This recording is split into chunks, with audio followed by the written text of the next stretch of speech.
next set of questions. Consider a sample space and three events A, B, and C are shown in figure 1.4.1. Answer the following questions from figure given below. So you have Venn diagram of three sets. Okay.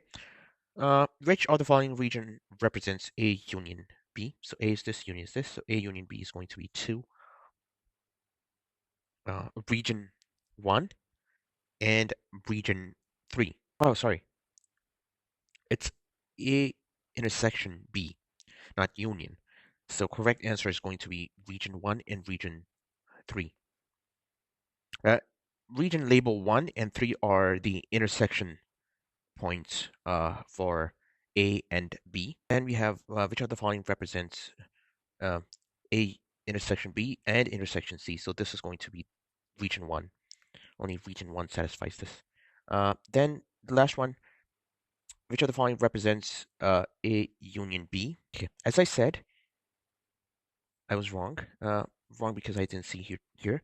This is region 1 and 2. So this one, 1 and 2. These are the only two intersections that we are getting. So region 1 and 2. Okay. The last one, which of the following region represents A union B intersection C complement? So A union B, and this part is C is complement, so C is not included. So A union B is going to be everything here, everything here, everything here, but not anything C. So these numbers, okay, forgot now. I cannot see the numbers anymore. So I think this is 2, this is 6 and 7. So, okay. So region 2, 6, and 7 is the final answer. As you can see, these questions are very easy. If you're solving these type of problems, these are basic probability and statistics building blocks.